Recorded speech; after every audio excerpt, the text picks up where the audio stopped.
The night sky looks still. It is not. On the largest cosmic scales, distant galaxies are carried farther apart by the expansion of space. Run that large-scale motion backward, and the observable universe grows hotter and denser than the dark suggests. That early hot, dense state is what we call the Big Bang, and we can trace the story back toward it, some 13.8 billion years ago. Here is the part to hold carefully. The Big Bang was not necessarily the absolute beginning of everything that exists. It was the earliest hot, dense state the whole visible universe passed through. The entire universe may be larger than the part we can ever see, and what applies to the visible part may or may not apply to the whole. Whether anything came before that hot, dense state, whether the word before even applies, is the one question our tested physics cannot yet settle. One serious possibility is that there was no before at all, because time itself may have begun with the cosmos. We will spend the night around that edge, and we will not need to resolve it to rest. This is a place for anyone who finds the universe soothing. A tap on subscribe helps other night owls find it, and Cosmic Tide tells the same wonder wide awake. Eyes may close whenever they like. We begin with the first clues of expansion, then follow the oldest light backward until evidence gives way to possibility. The first clue came from equations that refused to stay still. In the early 1920s, a Russian mathematician named Alexander Friedmann said Friedmann had been reading Einstein's equations of gravity, the ones that describe how space and time bend. Einstein himself had tried to make his equations describe a universe that sat still, because that was what everyone assumed the universe did. Friedmann found that the equations would not oblige. Left to themselves, they said the universe should be either growing or shrinking, never simply resting. Einstein, it is said, resisted the result at first. Friedmann published anyway, in 1922, and the work was largely overlooked. He died of typhus in 1925, before anyone had reason to look again. He was 37. The mathematics he left behind would outlive him by decades before it was recognized for what it was. The first real hint that the universe refuses to sit still. A few years later, a Belgian named Georges Lemaitre said Le Maître took the same equations further. He was two things at once that were not supposed to go together: a trained physicist and a priest in the same person. Working through the mathematics, he added something Friedmann had not. Lemaitre brought in the available astronomical observations, the measured speeds and distances of the distant galaxies, and noticed the two fit together. The galaxies were not sitting still, they were moving apart, and the farther away they were, the faster they went. In 1927, he did the right thing and wrote it down. He derived the relationship between how far away a galaxy is and how fast it recedes, and he used it to estimate an actual rate of expansion. It was a real prediction, drawn from the mathematics and matched to the observations. The paper was published in French in a Belgian scientific journal, and for a while, almost nobody read it. There is a small human wrinkle in the story. When the paper was translated into English and republished in 1931 in the monthly notices of the Royal Astronomical Society, The paragraphs where Lemaitre had calculated the expansion rate were quietly left out. Nobody knows for certain who decided to cut them or why. Some historians think it was Lemaitre himself, being characteristically modest, leaving the rate for others to measure more precisely. Others think the journal simply trimmed for length. Either way, the result was that, for most of a century, the rate of expansion carried Edwin Hubble's name and not Lemaitre's. 2 years before that translation, in 1929, the American astronomer Edwin Hubble had published his own measurements of the same thing, gathered with the Great Telescope on Mount Wilson in California. Working with the observer Milton Humason, Hubble had measured the distances and speeds of galaxies far more systematically than anyone before, and the relationship was unmistakable. The farther a galaxy, the faster it receded. The evidence was stronger, more systematic, and more influential than the earlier Belgian paper, and it is what finally persuaded the world. The relationship has carried Hubble's name ever since. It is worth knowing that Lemaitre reached it first, and worth knowing too that Hubble's evidence is what made the world believe it. Neither man diminished the other. They were looking at the same growing room from different windows. Lemaitre then took the boldest step. If the universe is expanding now, he reasoned, then yesterday it was smaller, and the day before smaller still. Run the film far enough backward, and everything crowds together. In 1931, he proposed that the visible universe had begun from a single, dense object, which he called the primeval atom. It was an important historical proposal, the first serious sketch of a universe with a finite age. But it is not the modern Big Bang model, and it is best not to read it as one. Lemaitre imagined the early cosmos as a kind of atomic seed, a single quantum of energy decaying into the particles that would become everything.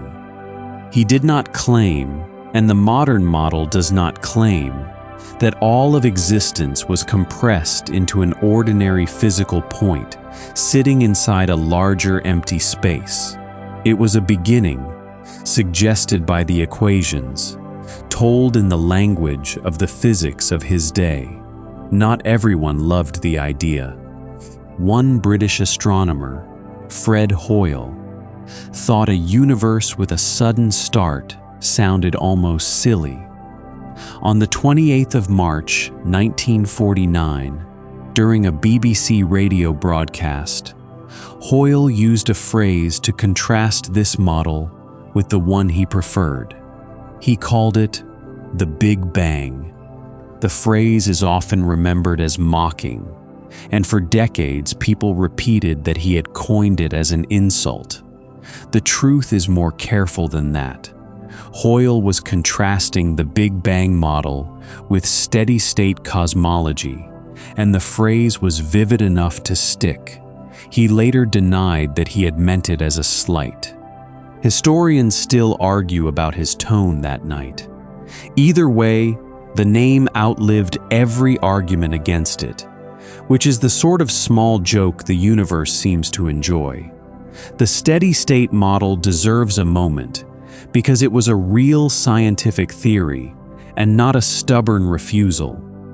Hoyle, with the astronomers Hermann Bondi and Thomas Gold, proposed that the universe had no beginning and no end, and that it looked roughly the same at all times. As space expanded, new matter was steadily created in the gaps. To keep the density constant, it was elegant, and for a while it was respectable. The reason it matters here is that it was testable. A steady-state universe made specific predictions about how the sky should look, how many distant radio sources there should be, and what the distant cosmos should be made of. When the observations came in, over the 1950s and 60s, they did not match. Steady state was not rejected out of preference. It was rejected because the sky said no. That is how a good scientific theory behaves, even in defeat. It sticks its neck out far enough to be checked, and then it takes the answer gracefully. There is a last detail about Lemaitre worth keeping. Being both a scientist and a priest, he was careful never to muddle the two. When a pope once suggested that the expanding universe proved the story of creation, Lemaitre pushed back.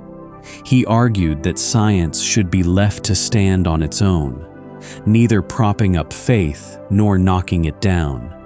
He wanted the beginning understood, not enlisted. It is a quiet kind of integrity, and it suits the calm of the question. He even helped advise the Church, on more than one occasion, to be cautious about hitching theology to the latest physics. The sensible grounds were that the physics might change, and the theology would then be left exposed. It is the mark of someone who took both rooms seriously enough to keep their doors separate. There is one more name from this period, and a small story attached to it.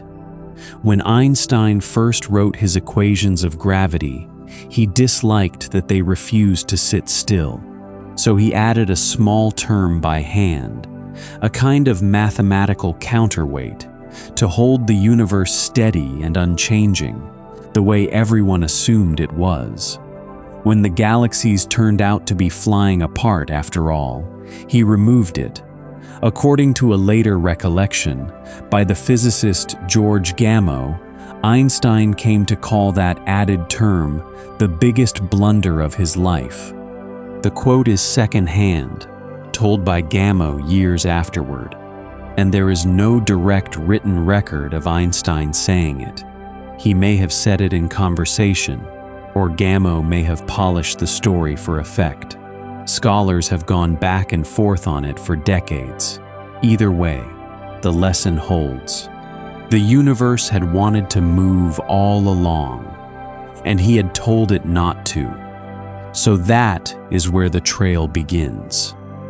A mathematician who died before his time. A priest who let the equations and the observations speak together. A great observer whose evidence finally convinced the world. A rival who accidentally named the thing. And a fudge factor that was quietly taken back. And underneath it all, a single, staggering claim. There was an early, hot, dense morning, and everything since has been the long, slow unfolding of it. The question of that morning sits there still, unhurried, the way the best questions always do. The best place to begin the way back is with the oldest thing anyone has ever seen, and it was found, fittingly, by two people who were not looking for it and rather wished it would go away. The prediction came first, though almost nobody remembers that part. In 1948, 3 physicists published a paper on the origin of the chemical elements. Their names were Ralph Alpher, said A. Elfer, Hans Bethe, said Bethe, and George Gamow, said Gam off. The list was not an accident.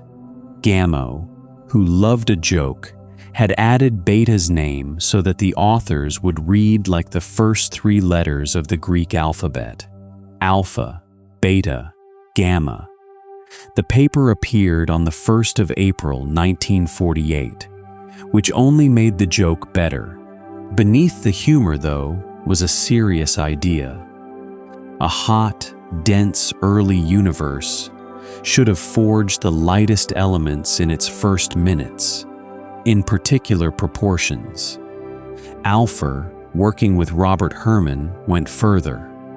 If the universe had once been that hot, they said, then the heat could not simply vanish. It should still be there, cooled by the long expansion to a faint glow soaking the whole sky, only a few degrees above the coldest temperature anything can reach. The prediction was made in 1948. The paper was admired briefly, and then more or less forgotten. The two young men who made it went on to other work, and the world forgot to look for the glow they had said should be there. 16 years later, in 1964, at a Bell Laboratories site in New Jersey, two radio astronomers were trying to use a big horn-shaped antenna to listen to the quiet sky. Their names were Arno Penzias, said Penzias, and Robert Wilson. There was a problem. No matter where they pointed it, they heard a faint, even hiss, a soft static that never went away, that came from every direction equally, day and night, all year round. They did everything a careful person does. They checked the wiring. They cooled the instrument. They even climbed inside and scrubbed out the droppings of two pigeons who had been roosting in the antenna, then politely evicted the birds. The hiss remained. It was not the machine, and it was not the pigeons. It was coming from the sky itself, from everywhere at once. What they had stumbled onto was exactly the afterglow Alpher and Herman had called in, years earlier, to no audience. When the universe was young and hot, it was filled with fierce light. As it expanded and cooled over billions of years, that light stretched and softened and faded, until today it survives as a whisper of microwaves, soaking the entire sky. It is the oldest light there is. It has been traveling toward us, unbroken, for more than 13 billion years. And two men found it by accident while trying to get rid of it. The story has a lovely symmetry. A team of physicists at Princeton, led by Robert Dicke, said DIKE, had just started building an instrument to hunt for that very glow, having arrived at the prediction themselves without quite knowing the earlier work. Penzias and Wilson, baffled by their hiss, heard about the Princeton group and made a phone call. The hunters had been beaten to their prize by two men who did not know they were hunting. The two groups published side by side in 1965. Penzias and Wilson shared the Nobel Prize in 1978. Alpher and Herman, who had predicted it first, were not included. Science is not always tidy about its debts. It is astonishingly cold now, that ancient fire. It has cooled to just under 3 degrees above the lowest temperature anything can reach, a temperature written as 2.7 degrees above absolute zero. But it is genuinely everywhere. It passes through the room right now. In the days of old untuned television sets, when the screen filled with black and white snow, a small part of that flicker was this very light. It was the glow of the newborn universe, hissing in the living room. Since then, we have photographed it with enormous care. A series of space telescopes mapped that faint glow across the whole sky. The first was a satellite called the Cosmic Background Explorer, nicknamed KOHB, launched in 1989. In 1992, it found that the afterglow was not perfectly even. There were tiny ripples in it, patches very slightly warmer and cooler than the rest. differences smaller than 1,000th of a degree. Those ripples matter more than almost anything else in the story. They are the seeds. Every galaxy, every cluster of galaxies, every place in the universe where matter later gathered, grew from those faint patches in the infant glow. When the map was shown for the first time, the lead scientist, George Smoot, said it was like looking at the face of God. It was a sweeping thing to say, but the feeling behind it was not misplaced. The leaders of that mission, Smoot and John Mather, shared the Nobel Prize in 2006. 2 more missions followed.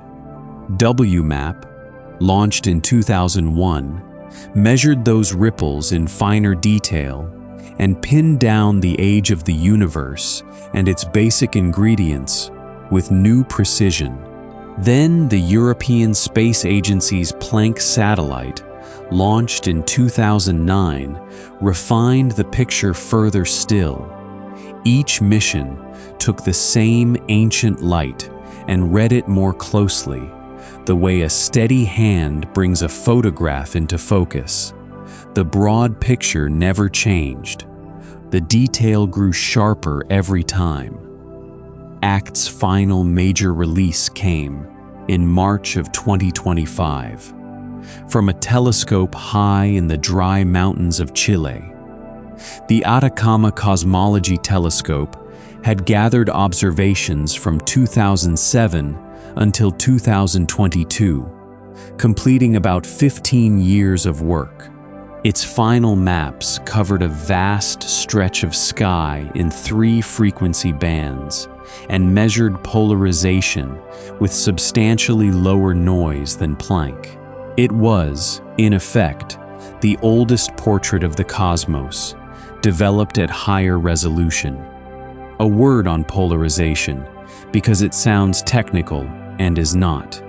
Light is a wave, and a wave can vibrate in different directions. When light scatters off something, it picks up a slight preference, a faint orientation, and that preference is called polarization. The afterglow carries a record of how it last scattered, all those ages ago, and that record can be read. Some of the polarization is the simple kind, made when the light bounced off the thick, glowing fog of the early universe. Astronomers call that the E mode. There is a fainter, more twisting kind, called the B mode, which the simplest scattering should not produce. A true burst of inflation, if it happened, should have left a B-mode fingerprint in the light, a faint trembling of space itself stretched across the sky. So far, no one has conclusively found it. There was a celebrated claim in 2014 from an experiment at the South Pole called BICEP 2 that it had been detected. It turned out to be mostly dust in our own galaxy, a disappointment handled with grace. The search goes on, night after night, on the high, dry mountains and at the pole. There is a further kind of map in the afterglow, less famous than the ripples, but just as useful. The light of the glow is bent, very slightly, on its way to us, by the matter it passes through on its long way. Astronomers call this CMB lensing, and it lets them weigh the matter between us and the last scattering surface, the ordinary kind and the dark kind together. The ACT release used this bending to measure how matter is clustered on the largest scales, and the answer agreed with the concordance model to impressive precision. The same data also tightened the bounds on several extensions of that model, narrowing the room for new physics without yet forcing any in. It is the way a good measurement behaves. It closes some doors and leaves the interesting ones open. There is one more pattern worth knowing, because it is beautiful and a little surprising. When the early universe was a glowing fog, the light and the matter pressed against each other in waves, the way sound moves through air. Those waves left impressions in the afterglow, a series of bright and dim patches of particular sizes. Astronomers call them acoustic peaks. Reading their sizes is like listening to a bell, and the bell tells what it is made of. The first peak told us the geometry of space, that it is flat to a fine precision. The second and third told us how much of the universe is ordinary matter, and how much is the unseen heavy kind. The peaks gave about 5% ordinary and about 27% dark, the same numbers the other methods find. The fact that the peaks land where the model predicts is one of the strongest reasons the model is trusted. That is a thought to hold. The oldest light there is keeps arriving, soft and even, from every direction at once, and it has been doing so, without pause, since long before there was an Earth to catch it. 2.7 degrees above nothing, fainter than any sound, is in the room tonight. That ancient light does more than show us the early universe. It also marks a wall, a moment before which ordinary light cannot show us anything. It is worth understanding why, because the reason is beautiful. For roughly its first 380,000 years, the universe was too hot to be clear. It was a dense, glowing fog of loose particles, so crowded and so energetic that light could not travel in a straight line. Every ray, the instant it set out, ran into something and scattered. Picture trying to see across a room filled with thick, bright mist. The light is everywhere, but it cannot carry a picture. The early universe was exactly that, luminous and yet blind. Before the fog cleared, there was a kind of music in it. The light and the matter were so tightly mixed that they pressed against each other and sprang back, over and over, in great slow waves. Astronomers call this mixture the photon-baryon fluid, a partnership of light and ordinary matter moving together. The waves left their imprint in the afterglow, which is how we read the acoustic peaks. The largest of those waves, the one with the lowest note, defines a distance called the sound horizon, and it is one of the most precisely measured lengths in all of cosmology. It is also one of the rulers we use to measure the later universe, the very ruler at the heart of the expansion rate puzzle we will come to. Then the universe changed. It is tempting to describe the change as a single instant, a switch thrown all at once across the cosmos. The truth is gentler and more accurate. There was a relatively narrow era in cosmic history, a stretch of time, during which the temperature fell far enough for something to happen. Free electrons, which had been roaming loose, began to settle beside atomic nuclei. Neutral atoms, mostly hydrogen, became common, and as the free electrons disappeared into atoms, the light stopped scattering so much. It helps to know what that early fog actually was. Atoms are usually tidy, a nucleus with electrons settled around it. But back then it was far too hot for that. The electrons were torn loose and roamed free. And a sea of loose electrons is very good at one thing in particular. It scatters light. It bats every ray sideways before it can travel any distance. That is why a cloud is white and cannot be seen through. And the early universe was a cloud without end.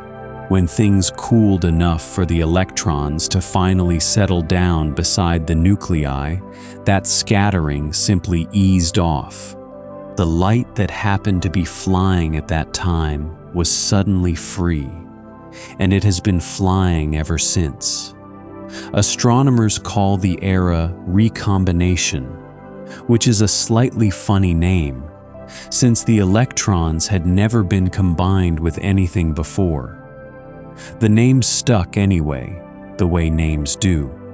It was not a single moment, and it did not happen everywhere at exactly the same cosmic tick.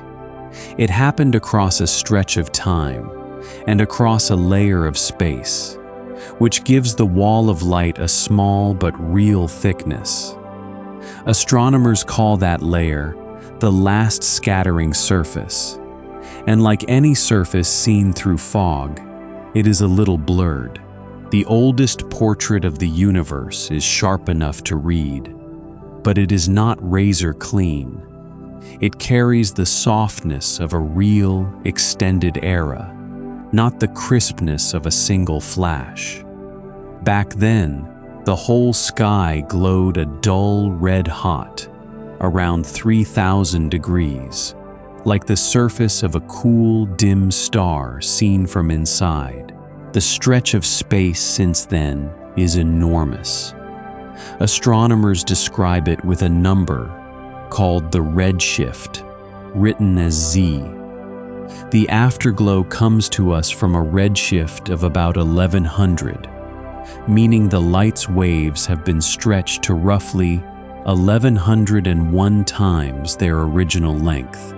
Over billions of years, that stretching cooled the fierce glow all the way down to the faint whisper we measure now. So the afterglow is, quite literally, a snapshot of the entire universe, when it shone like the inside of an ember, redshifted down across the ages into microwaves.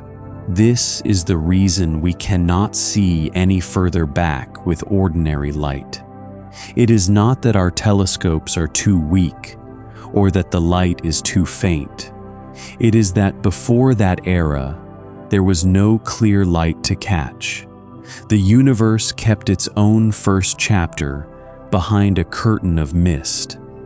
We can walk right up to the curtain. We can read the date written on it. We simply cannot walk through it with light. Here is the careful part.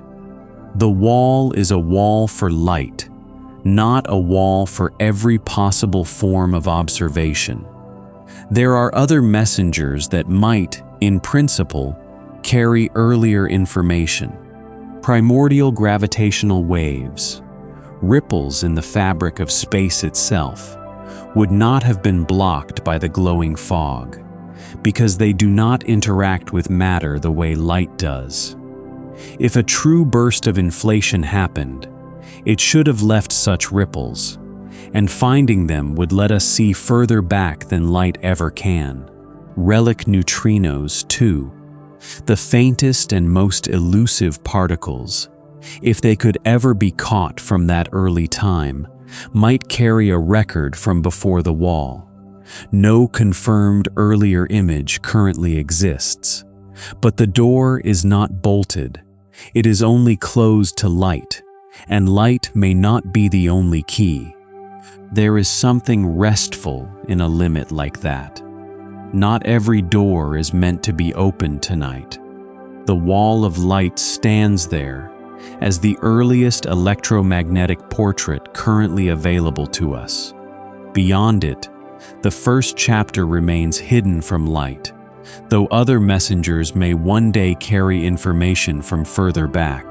To understand why everything was once so crowded, it helps to watch the single thing the universe does best. It grows. Think again of those distant galaxies receding, the ones that first hinted at a beginning. It would be easy to picture them as bits of shrapnel flying outward through empty space from some central explosion.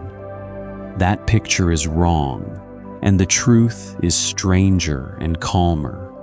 The galaxies are not flying through space. Space itself is stretching and carrying them along. The old and faithful way to feel this is to imagine a loaf of raisin bread rising in a warm oven. Each raisin sits still in the dough. It does not swim anywhere, but as the dough expands, every raisin drifts away from every other raisin, and the farther apart two of them are, the faster the growing dough carries them apart. A tiny raisin baked into that loaf would swear all the others were fleeing from it. Every galaxy makes the same natural mistake. None of them is running from us in particular. The dough of space is simply rising everywhere at once. This also answers the question people most want to ask, the one about the edge. What is the universe expanding into? The gentle answer is nothing we can point to. It is not swelling outward into some empty hall that was waiting for it. Space is not moving through anything. It is space itself that grows. From the inside, everywhere, all together. There may be no outside at all. The way we know all this is through color. When light travels across expanding space, its waves stretch, shifting toward the red. A train whistle dropping in pitch is a familiar Doppler example, caused by relative motion between source and listener. Light can also be Doppler shifted, even though it needs no medium. Cosmological redshift is most usefully described here in another way. As light crosses an expanding universe, its wavelength grows with the space along its path. The farther it has traveled through that expansion, the more strongly redshifted it arrives. Read the redness of a distant galaxy, and one can estimate how much the universe has expanded while its light was on the way.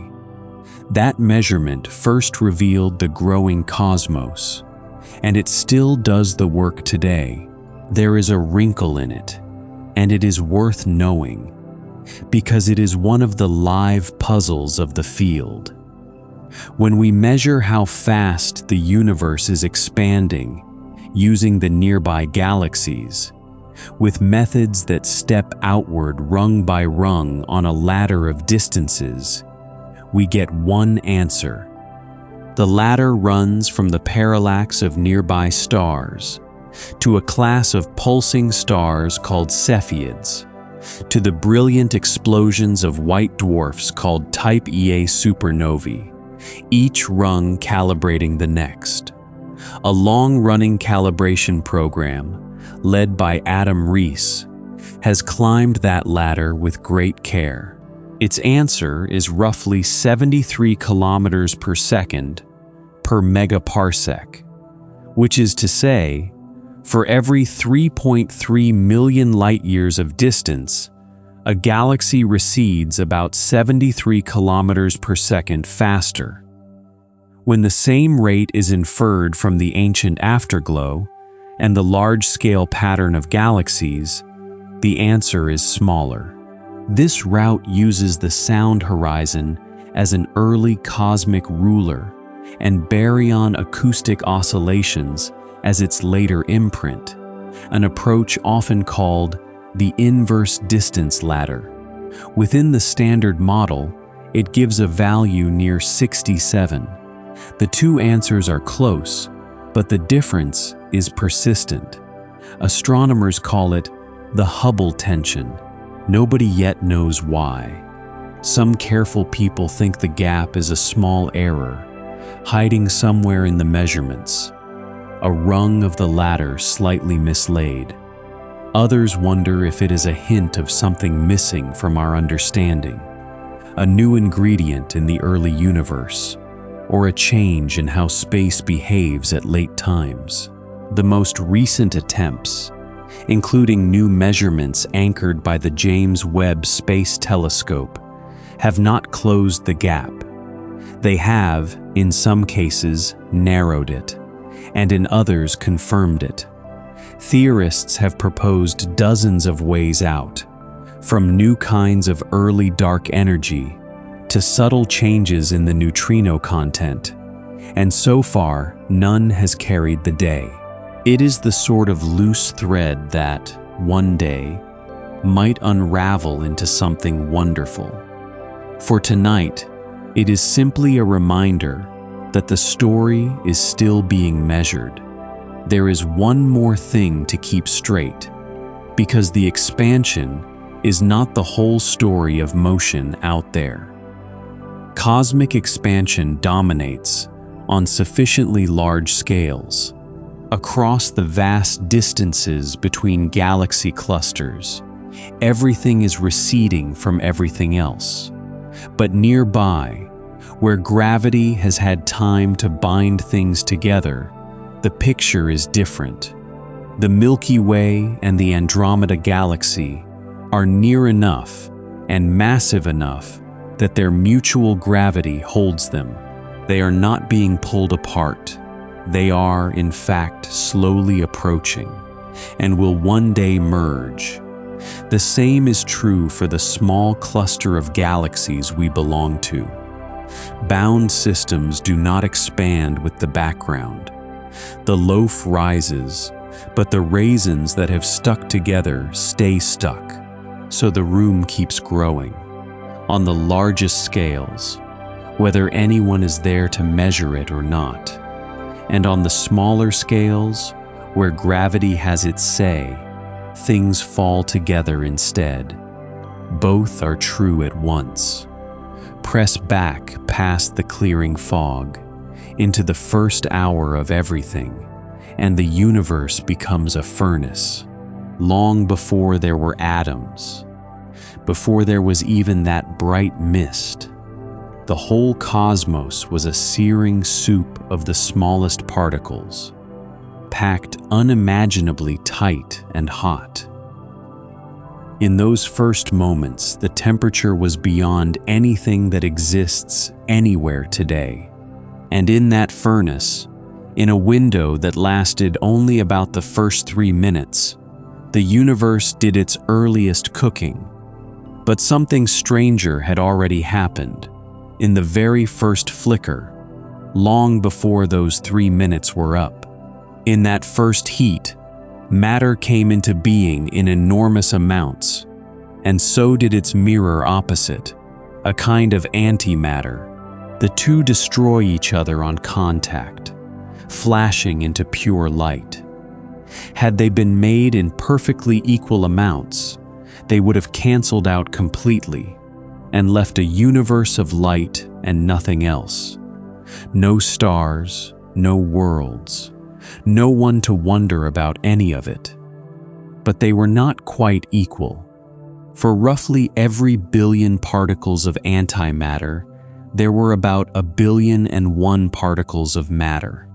The matched billions met and vanished into a sea of light, and that lonely one part left over, the single particle in 1,000,000,000 with no partner to cancel it, is everything. Every star, every planet, every atom in a hand is built from that tiny surplus. We are, in a sense, the rounding error of the early universe, the small remainder after almost all of it quietly canceled away. Now, the cooking. To understand it, it helps to know about two kinds of particle at large in that furnace: protons and neutrons. Protons are stable, and they carry the positive charge at the heart of every hydrogen nucleus. Neutrons are their slightly heavier cousins, carrying no charge, and they are not stable on their own. A lone neutron, left to itself, will decay into a proton in about 10 minutes.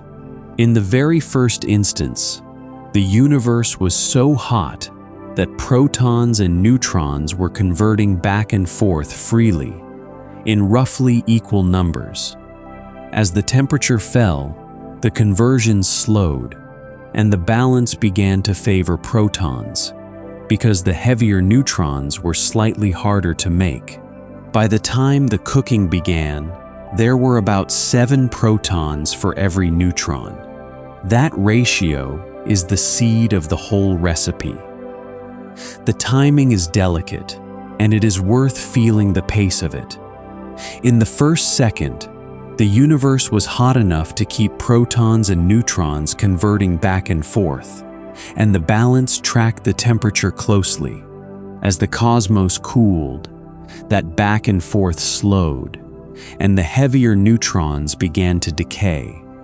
By about 1 second in, the freeze-out happened, the moment when the conversions could no longer keep up with the cooling, and the ratio fixed itself at roughly 7 protons to every neutron. After that, the neutrons were on a clock. A free neutron decays into a proton, with a half-life of about 10 minutes. So the longer the universe waited before it could capture them into nuclei, the fewer neutrons would survive to become helium. The deuterium bottleneck held the cooking back for those critical minutes. By the time it cleared, at roughly the 2-minute mark, enough neutrons had already decayed that the final recipe was locked in. The whole window, from freeze-out to the close of the furnace, lasted perhaps 20 minutes in all. Everything that could be built in that window was built. Everything that could not was left for the stars. In those first minutes, the particles slammed together and stuck. Out of the soup came the very first atomic nuclei, the cores of the lightest elements. Not finished atoms, not yet. Nuclei. The difference matters, and we will come back to it. Mostly what formed was hydrogen, the simplest thing there is, just a single proton. Then some helium, about 1 part in 4, a faint trace of lithium, and no more. The window was brief. Within minutes, the universe had spread out and cooled just enough that the fusing stopped, like a stove switched off. Here is what makes this more than a story. We can measure the recipe. When astronomers look out at the oldest, most untouched gas in the universe, the clouds that have never been inside a star, they find almost exactly 3 parts hydrogen to 1 part helium by mass. That is roughly 75% hydrogen and 25% helium. It is worth being precise with the phrasing, because this is a ratio by weight, not by count. Hydrogen is the lightest nucleus, and helium is 4 times heavier. So by mass, the universe is about 3 to 1, hydrogen to helium. By the number of atoms, hydrogen dominates even more, roughly 12 to 1. Both are true, and they are different statements, and the measurement matches the prediction either way. The window of the first 3 minutes left a receipt, and the receipt still balances. There is a reason the cooking stopped so soon, and it is rather charming. To build helium, the universe first had to make a delicate in-between step, a heavier form of hydrogen called deuterium, with an extra piece in its core. But that in-between piece is fragile, and in the fierce early heat, it kept getting smashed apart as fast as it formed. Only once things had cooled a little could it survive long enough to carry on. Astronomers call this the deuterium bottleneck. By the time it cleared, the clock was almost up. There was a brief, narrow window when it was cool enough to build deuterium and still hot enough to fuse it onward into helium. In that window, nearly all the helium in the universe was made. Then the door closed. The cooking also stopped because the universe simply ran out of good next steps. To go beyond helium in those conditions, nature would have needed to stack pieces that, as it happens, will not stack. There is no stable little nucleus of just the right in-between size to act as a stepping stone, so the chain broke almost as soon as it began. The furnace made hydrogen, helium, a whisper of lithium, and then quit. Everything heavier, the carbon, oxygen, and iron that living things are built from, came much later, inside stars, across billions of years.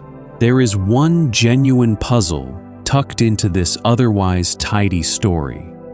The amount of lithium the model predicts is a little higher than what we measure in the oldest stars.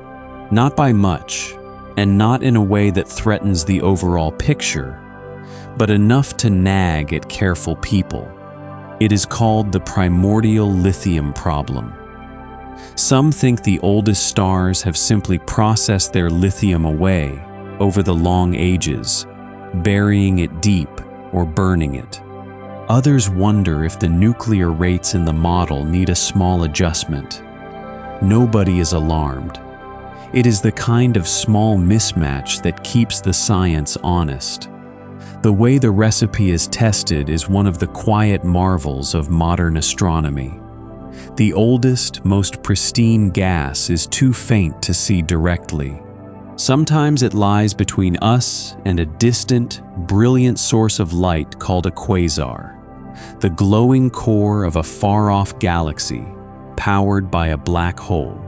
The light of the quasar passes through the ancient gas on its way to us, and the gas absorbs specific colors of it, leaving dark lines in the spectrum. The pattern of those lines reveals how much deuterium, how much hydrogen, and how much helium the gas contains.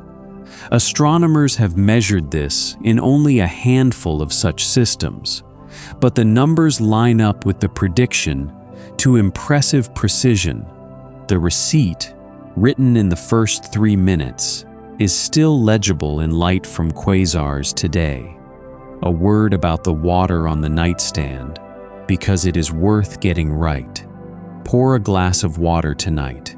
2 of the 3 atoms in every molecule of it are hydrogen. The hydrogen nuclei, the single protons at the centers of those atoms, are very nearly as old as time itself. They were forged in the first few minutes of the universe. But the hydrogen atoms, the proton with its electron settled around it, did not form until much later, at recombination, some 380,000 years later. And the water molecule, the 2 hydrogens bonded to an oxygen, came far later still, inside stars and on worlds, out of material that had to be forged and scattered first. So the deepest part of the water, the proton itself, dates from the first 3 minutes. The rest of the water is younger, assembled later, in stages. The hydrogen has been waiting, in one form or another, to become part of a quiet drink before sleep. So the simplest nuclei, the stuff of water and stars alike, were nearly all made in those first few minutes. They have been drifting through the dark ever since, going about the long business of becoming everything else. Go back further still, past the furnace, into the first splinter of a second, and the story does something almost too large to believe. In 1980 and 1981, a young physicist named Alan Guth said, was wrestling with a couple of stubborn puzzles about the early universe. Why does it look so even? The same temperature in every direction, as if it had all been carefully stirred. And why is space so flat? His answer was a single idea, and he called it inflation. The idea is this: in the very first sliver of a second, far less than a billionth of a trillionth of a second, the universe did not expand gently. A tiny patch of it ballooned outward, doubling and doubling again, until a region far smaller than a proton had been stretched to a size that would, in time, become everything we can now see. The numbers are difficult to hold in the head, and it is safer to think of them in terms of a scale factor, a multiplier, rather than a specific size. The point is that the stretch was enormous, and it was fast. Here is the part that sounds impossible and is not. Nothing travels through space faster than light. That rule is firm, and it is not broken here. But this was not something moving through space. It was space itself unfurling. And space has no speed limit at all. The distance between two regions can increase faster than light can cross it, simply because more space is appearing between them all the time. Nothing inside either region exceeds light. The gap between them does the work. This is the one careful explanation, and it is worth holding, because it comes up again in the wilder ideas later on. To feel why anyone would propose something so extreme, look at the two puzzles it solves. The first is the evenness. Two patches of sky on opposite sides of us have almost exactly the same temperature, down to a tiny fraction of a degree, but they are so far apart that light has never had time to cross between them, not in the whole age of the universe. So how did they agree on a temperature without ever meeting? Inflation answers this. They did meet, long ago, when the whole visible universe was a tiny, snug patch, all in close contact, all at the same temperature. Then inflation flung them far apart, still carrying that shared warmth, like two friends who grew up together and moved to opposite ends of the earth. The second puzzle is flatness. As far as we can measure, space is almost perfectly flat, balanced on a knife edge between curving one way and the other. That balance is so delicate, it seems it should have tipped long ago. Inflation fixes it the way stretching any curved surface enormously makes the piece in front of the eye look flat. Blow up a small balloon to the size of a country, and the patch beneath the hand seems a level plane. There is a third puzzle it helps with, sometimes called the relic problem. If the early universe had been full of certain high-energy leftovers, like magnetic monopoles or other heavy particles that the theories of the time predicted, we ought to see them around today. We do not. Inflation, by stretching everything so enormously, would have diluted any such leftovers to the point of rarity, scattering one here and there across a vast cosmos, which is roughly what we find. When inflation ended, the huge energy that had driven it poured out into a flood of particles. Astronomers call that moment reheating, and the flood it produced was the hot, dense fireball we usually picture as the Big Bang. In a real sense, inflation lit the match. This is why it is worth saying plainly that inflation is not the Big Bang itself. It is a proposed era that came before the hot, dense state, ended by dumping its energy into the particles of that state, and set up the conditions the hot Big Bang then unfolded from. The two are stages, not the same stage. The shape of the stretching matters, and it deserves a moment, because it is what makes the idea testable. In the simplest version, a single field drifts down a gentle slope of its own potential, and the universe doubles in size many times over while the drift goes on. The slow drift is what gives the stretching its smoothness, and its gentle end is what produces the even, flat sky we see. The quantum flickers stretched during the drift become the ripples in the afterglow, and the field's specific shape predicts how those ripples should be distributed across sizes. That distribution is what the telescopes measure, and so far it matches the slow roll picture well. The harder prediction, the one not yet caught, is the twisting B-mode signal, whose strength is set by how energetically the field rolled. Some slow roll models predict a strong twist, others a faint one, and the observations have already begun to rule out the most energetic versions. The remaining ones are quieter and harder to hear. It is worth being clear about the status of the idea. Inflation is an influential and strongly motivated framework. It is not an experimentally proven event. No one has yet seen the field or the mechanism that drove it. There are many candidate models, dozens of them, and they make different predictions about the pattern of ripples in the afterglow. The simplest class imagines a single field rolling slowly down a gentle slope, the way a marble rolls down a hill. And these single-field slow-roll models do a good job of fitting the data.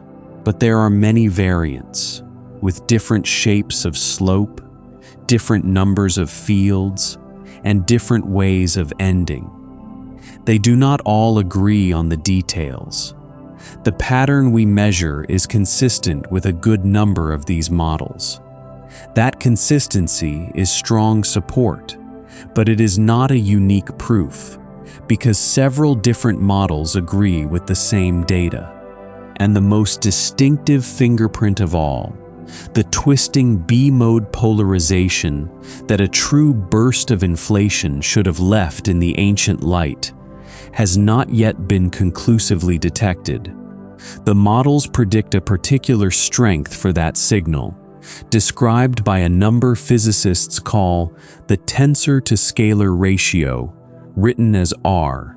The current observations have pushed R down below a few hundredths, which rules out the simplest versions of some models, but a great many remain possible. People are looking, with serious instruments, on the high mountains and at the pole. So far, the signal has not been caught. If it is, at the strength the models predict, we will have touched, in a way, the first flicker of the first instant. Let that settle for a moment. The largest things in existence, the great galaxies and the long rivers of them, may have grown from the smallest flickers imaginable, blown up in the first instant, and frozen into the sky. Every galaxy we will ever see may have begun as a ripple too small to picture, stretched across the heavens. Keep rewinding, past that first sliver, all the way toward the line marked 0, and the map itself gives out. Our best tested description of gravity on large scales is Einstein's general relativity. When its classical equations are extrapolated backward, density and space-time curvature continue to rise until the description becomes incomplete. Physicists call that mathematical boundary a singularity. It should not be pictured too confidently as a real physical dot in which the entire universe once sat. The infinity is not an observation or a measured condition. It is a warning that classical general relativity has been pushed beyond the domain where it can provide a complete physical answer. At those extreme scales, quantum effects of gravity could no longer be ignored. General relativity describes gravity and space-time, while quantum theory describes matter and the smallest scales. Each works extraordinarily well in its own domain, but neither existing framework is sufficient by itself near the earliest boundary. A tested theory of quantum gravity would be needed to describe space-time when its own quantum behavior matters. No such theory has yet been experimentally confirmed. The gap is not a blank invitation to choose any story. It is a precisely located limit, reached when two successful descriptions must somehow become one. There is a name for how close we can get before the words give out. The Planck scales, named after the physicist Max Planck, are a set of units built from the fundamental constants of nature. The Planck time is about 10 to the minus 43 seconds, an interval so short that more of them have ticked past in a single second than seconds have ticked past since the Big Bang. The Planck length is some 10 to the minus 35 meters, far smaller than any particle we have ever measured. These scales are not a known wall with a sharp, perfectly measured boundary. They are the region where our current theories are expected to require quantum gravity, the place where the existing mathematics is likely to stop being reliable. We do not know exactly what happens at or before the Planck time. We only know that the tools we trust today are not the right tools there. There are brave attempts to build the missing chapter. String theory imagines that the deepest ingredients of nature are not points but tiny vibrating strings, and that the particles we see are different notes on those strings. It also suggests the universe has more dimensions than the four we experience, with the extras curled up too small to see. Loop quantum gravity takes a different road. It tries to rewrite space itself as a fine weave of discrete loops, so that there is a smallest possible chunk of space, and the singularity may dissolve into a more complicated structure. Each approach has devoted people and interesting mathematics. Neither has yet been confirmed by experiment. Neither has yet produced a prediction precise and surprising enough to be checked and found true. The chapter is still being drafted, so the singularity is best understood not as a real, described moment, but as a signpost at the boundary of the map, like the old charts that simply stopped at the coastline and left the rest blank, not because nothing was there, but because no one had sailed it yet. The line marked 0 is our coastline. We can sail right up to it. We cannot yet chart what lies on the line itself. Far from being a defeat, this edge is where the most exciting physics of the coming century probably waits. Every great advance began at exactly this kind of line, a place where the old equations stammered. The stammer is not the end of the story. It is the sound of the next chapter clearing its throat. History gives some encouragement here, and not only from one example. More than once, an equation has handed physicists an impossible infinity, and more than once, that infinity turned out to be a doorway rather than a wall. A little over 100 years ago, the physics of hot, glowing objects kept giving a nonsensical, infinite answer, a failure so notorious it earned a dramatic nickname: the ultraviolet catastrophe. The way out of it was the birth of quantum theory, one of the greatest leaps we have ever made. The infinity was not the end of understanding. It was the crack through which a whole new physics climbed in. There was a later, quieter example in the middle of the 20th century, when the early theory of how light and matter interact kept producing infinities for the energy and the mass of the electron. The equations were not wrong, exactly. They were incomplete. The way through was a method called renormalization, a way of taming the infinities by admitting that the theory had a limit and working carefully inside it. Out of that care came the most precisely tested theory in physics. The singularity at the beginning may well be another such crack, waiting for another such answer, and for the person clever or lucky enough to find it. There is no need to find that troubling.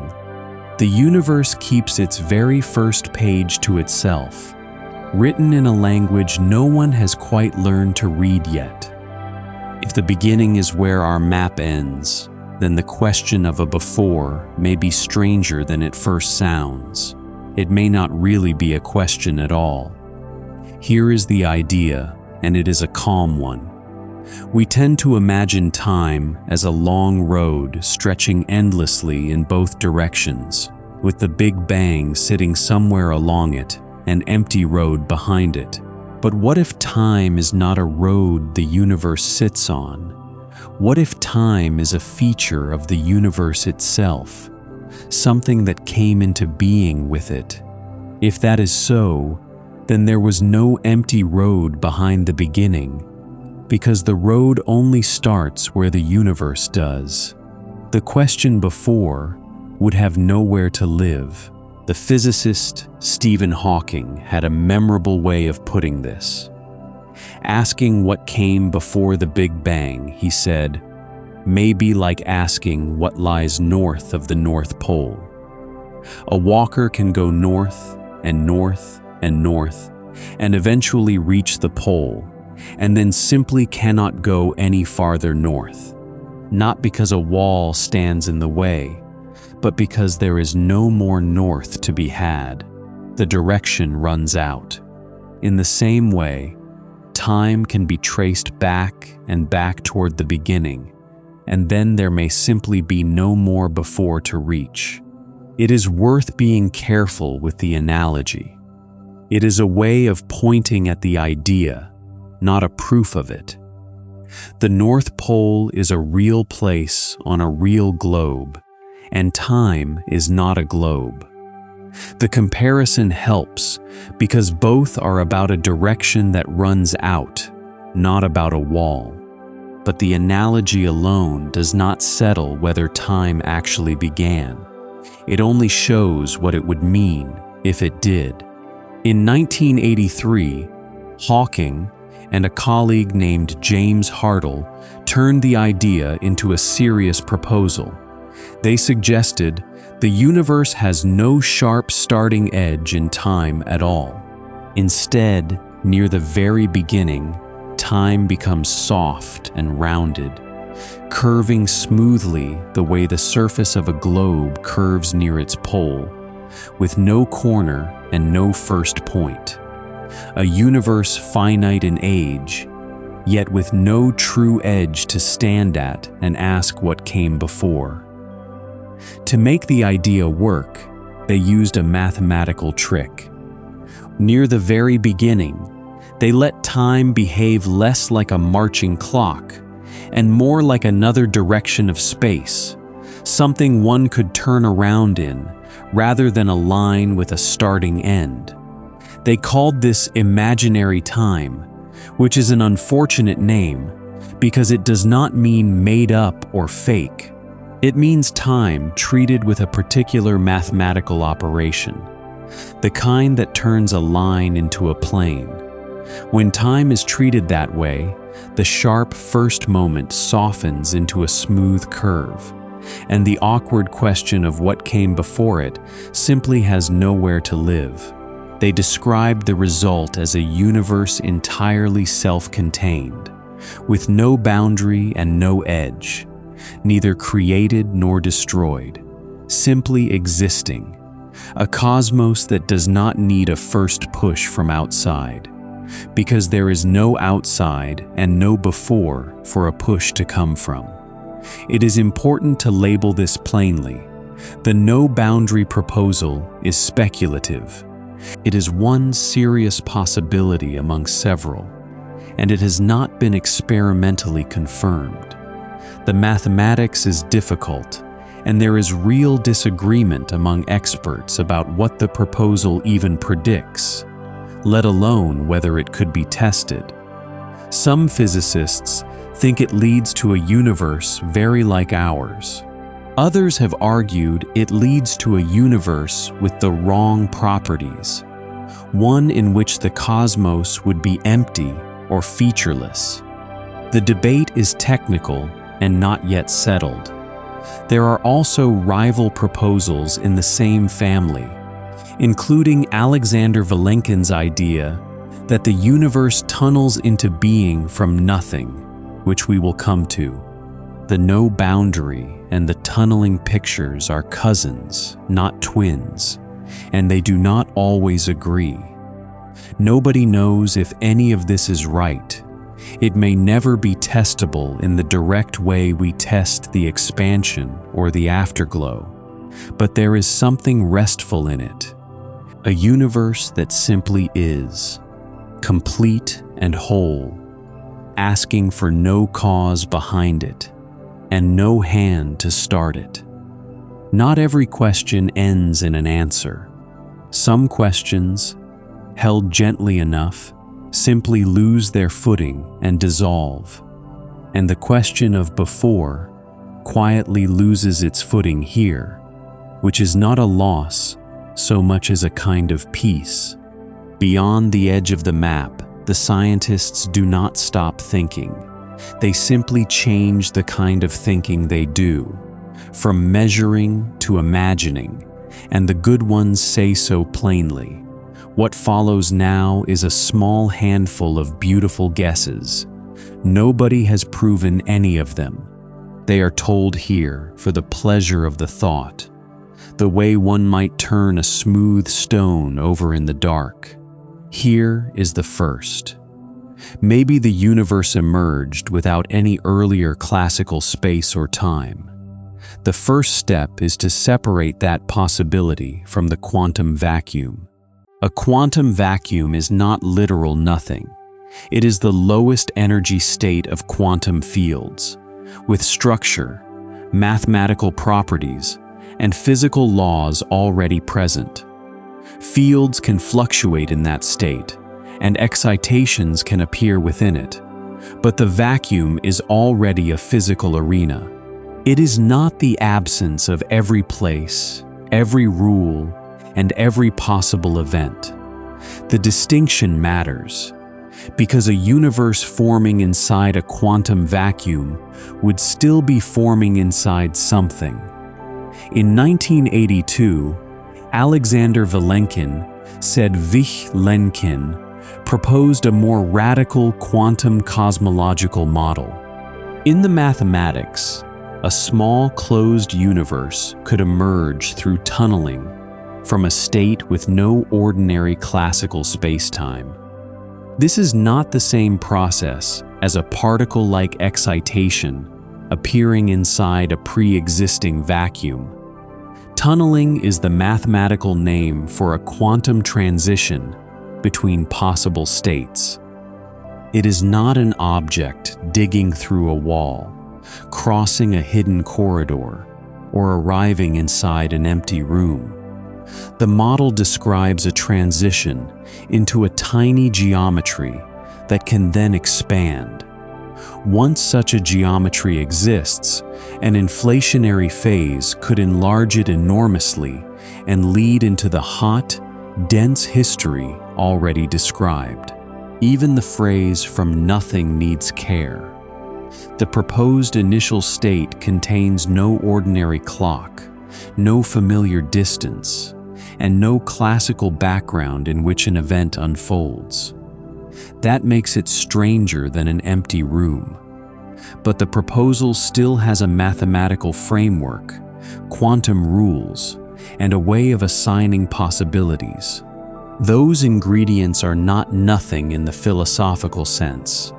The model may describe how classical space and time could begin without describing why the quantum framework exists, why its rules have the form they do, or why any transition is possible at all. That leaves a fair argument between physics and philosophy. A physicist may say that the model begins without classical space or time, and that this is the relevant meaning of nothing for the calculation. A philosopher may answer that a condition governed by quantum rules is already a kind of something, even if it contains no ordinary matter or geometry. Both points can be true at once. The physics may explain a transition without settling the older question of why there are laws capable of permitting a transition.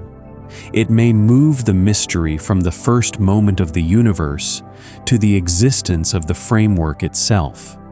That is not a failure. Explanations often work by moving a question to a deeper level, where it becomes clearer even if it does not disappear. The word nothing is therefore best treated as a label attached to a very particular model, not as a final statement about absolute non-being. The proposal is narrower and more useful than the grand phrase first suggests. It asks whether classical space-time must be preceded by another classical space-time, and its answer is that the mathematics may not require one. That would be a genuine result, even though it would leave the deeper origin of the mathematical framework untouched. It would mean that the beginning of time need not resemble an event occurring at an earlier time, and that the beginning of space need not occupy a location inside some larger space. The ordinary grammar of before, outside, and cause may simply stop fitting. That is why the model belongs beside the no-boundary idea, rather than beside an everyday picture of something appearing in an empty room. Both proposals try to describe a beginning without quietly assuming the very stage whose beginning they are meant to explain. It may be true, it may not. There is no way yet to test it, and a careful scientist will say so with a smile. But it is a thought worth resting a while inside. A whole universe may have begun the way a single bubble begins on still water, rising out of a nothing far stranger and richer than empty. The second guess grows straight out of that first sliver of a second, the great stretching called inflation. Inflation solved so many puzzles that most cosmologists take some version of it seriously. But it comes with a wild rider that many of them find hard to avoid. Once inflation starts, it may be almost impossible to stop it completely. In most of space, it might just keep going, stretching forever. Only here and there, in scattered patches, does it falter and settle down and cool into a calm region like the one we live in.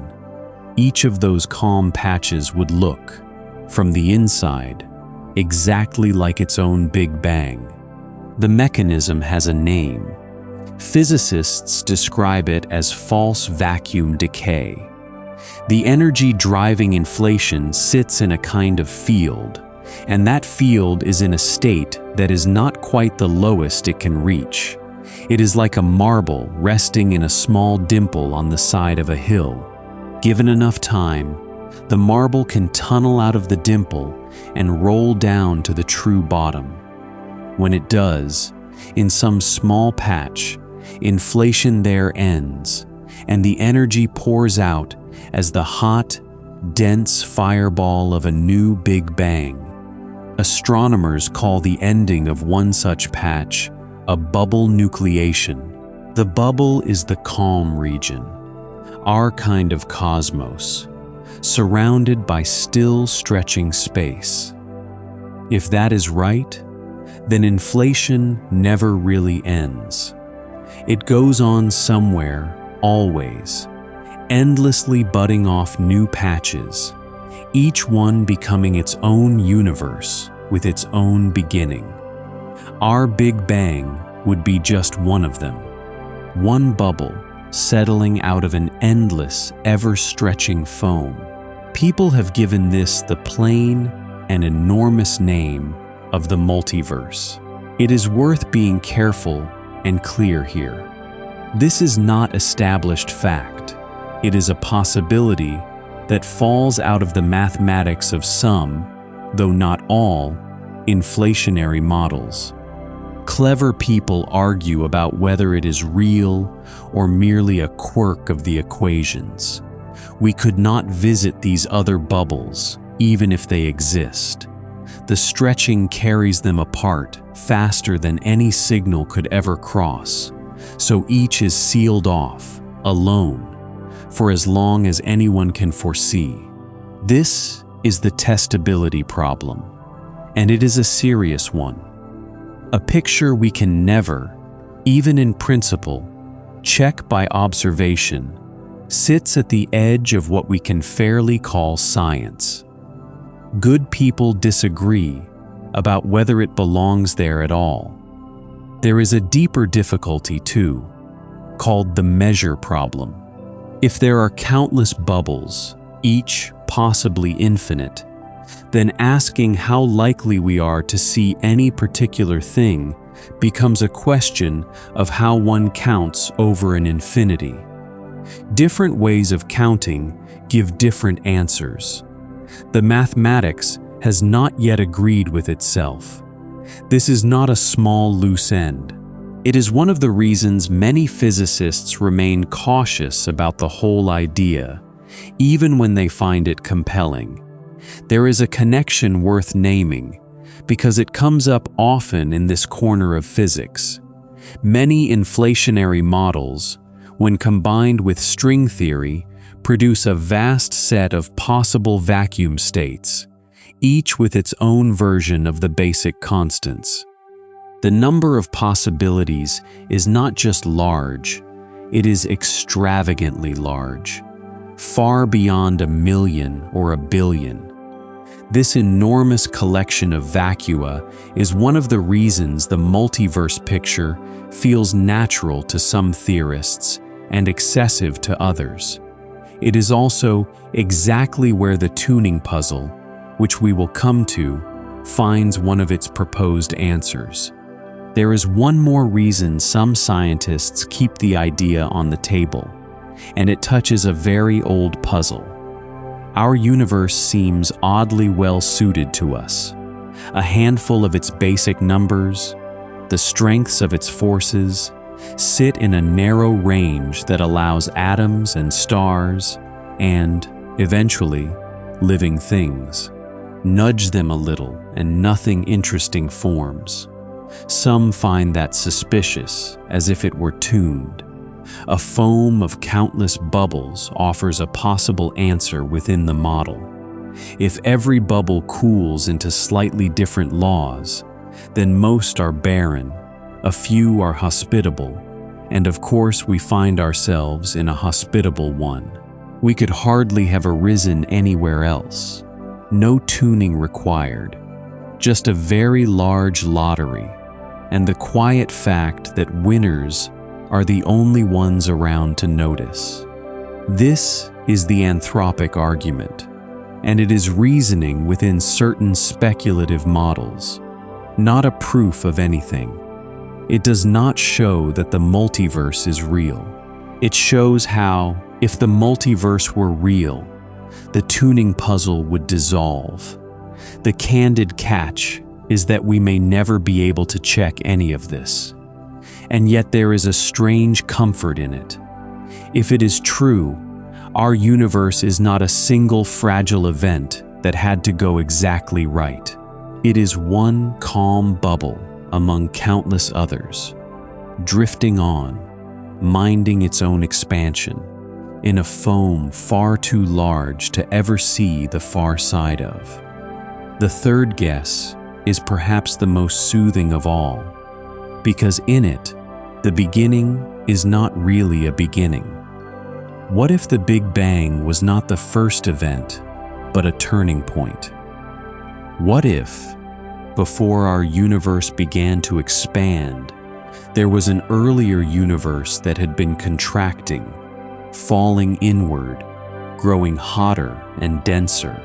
At the last possible instant, it did not crush down into a true singularity, but rebounded, bounced, and began to expand again as the universe we know. In this picture, there was no first morning at all. There was a previous evening. Several serious thinkers have chased versions of this, and it is important to keep them distinct because they are not the same theory. Roger Penrose proposed what he calls conformal cyclic cosmology. He imagines an endless succession of aeons. Each vast universe eventually fades to a cold, empty calm. And that calm, he argues, becomes the fiery start of the next. The physicists Paul Steinhardt said Steinhardt, and Neil Turok said T.O. Rock, worked out a different approach, the cyclic or ekpyrotic model, inspired by ideas from string theory. In it, two vast structures called brains collide again and again, each collision producing what looks like a big bang. And a third approach comes from loop quantum cosmology, a branch of loop quantum gravity. In it, the geometry of space itself is granular at the smallest scale. The dreaded singularity softens into a bounce, so that our expansion is the far side of some earlier universe's collapse. Each version has a hard problem to solve, and it is the same problem that sinks most cycle ideas. The universe grows more disordered as it ages, always, without exception, the way a shuffled deck does not unshuffle itself. A cosmos that simply bounced over and over should grow more and more cluttered each time, until it could not begin fresh again. So how does it reset? Penrose's proposal assumes that, in the extremely remote future, physically meaningful mass scales eventually disappear after stars and black holes are gone. Under that assumption, ordinary measures of size and duration lose their usual meaning. A vast, cold cosmos can then be mathematically related to the small, hot beginning of another eon. This is a proposed mechanism within his model, not an established fact, and whether it works remains a matter of live debate. The other models face their own versions of the problem, and each has its own way of attempting it. The ekpyrotic picture, with its two colliding brains, appeals to a slow, smoothing contraction before each collision, rather than a hot, chaotic crunch. It claims this can control the buildup of disorder, though whether it truly can remains disputed. The loop quantum bounce takes a different road. In simplified effective loop quantum cosmology, the density cannot rise beyond a maximum critical value. That value acts as a ceiling rather than a floor. As contraction approaches it, quantum geometric corrections become strong enough to reverse the effective dynamics, replacing the classical singularity with a bounce.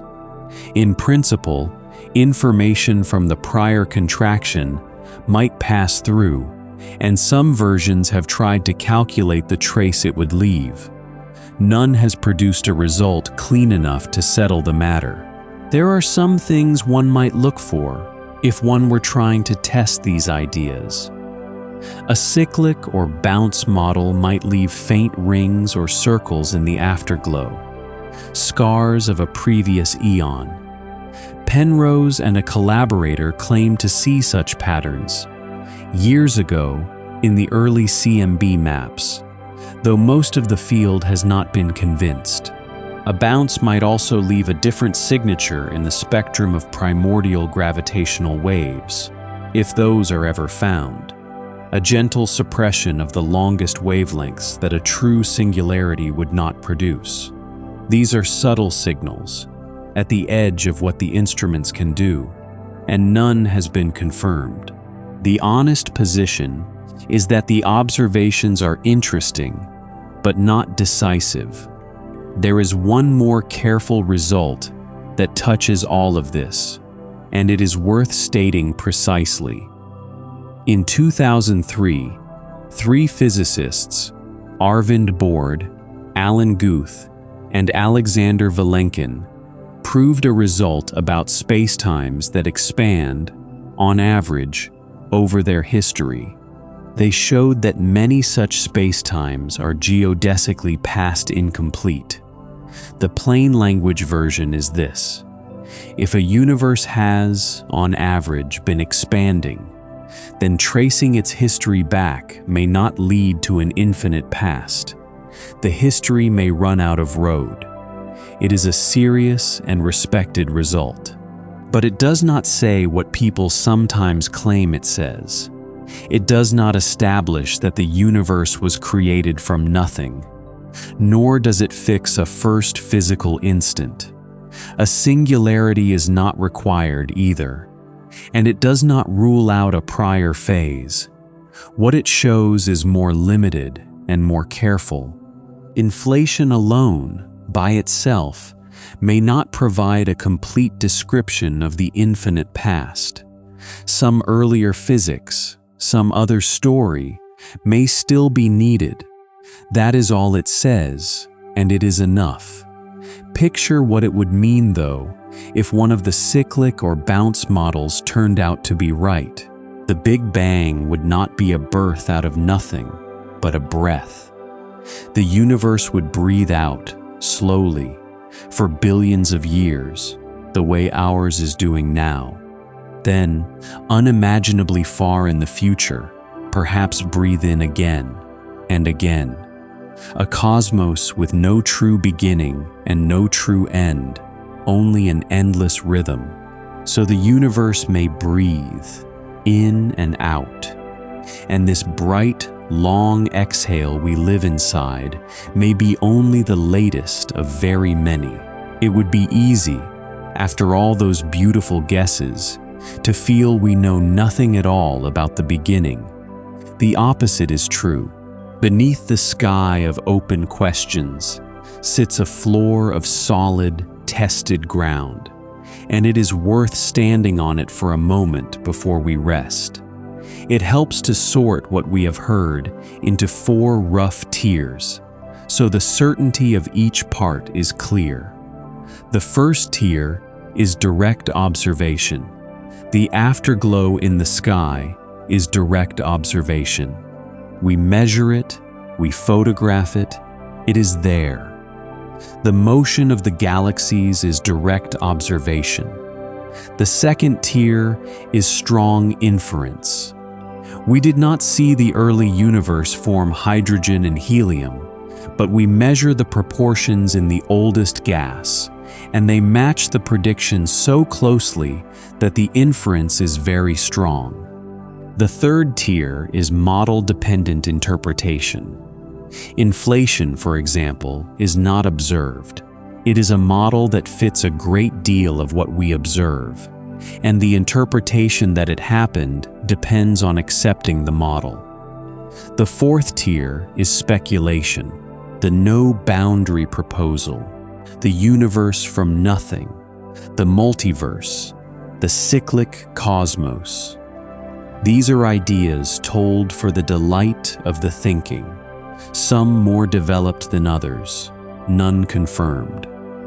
Every part of this episode belongs to one of these four tiers, and a careful listener can always tell which. On the solid ground, there are three great clues that the universe really did begin hot and dense and has been expanding ever since. Three separate pieces of evidence, found in three completely different ways, that all point at the same story.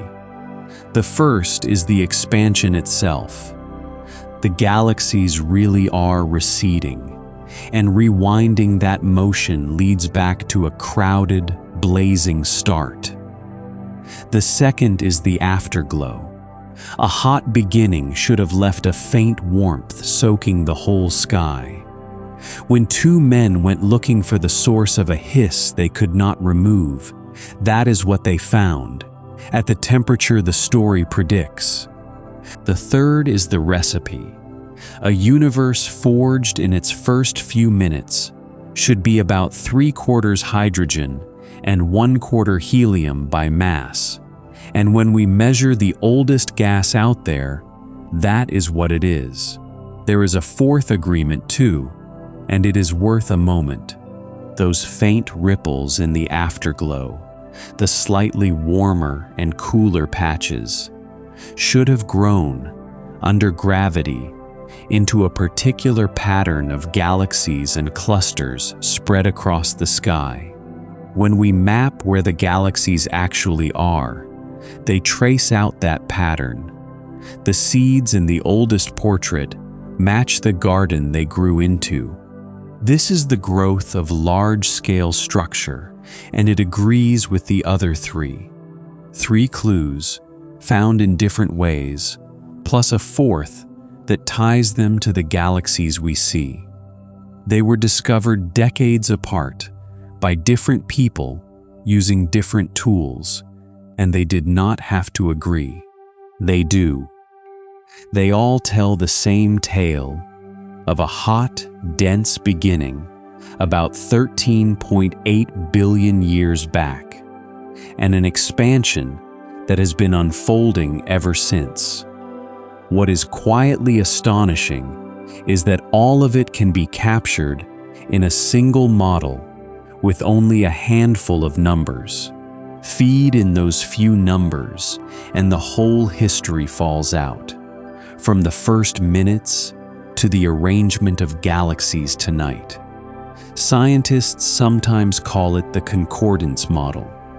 The numbers are few enough to count on the fingers of two hands.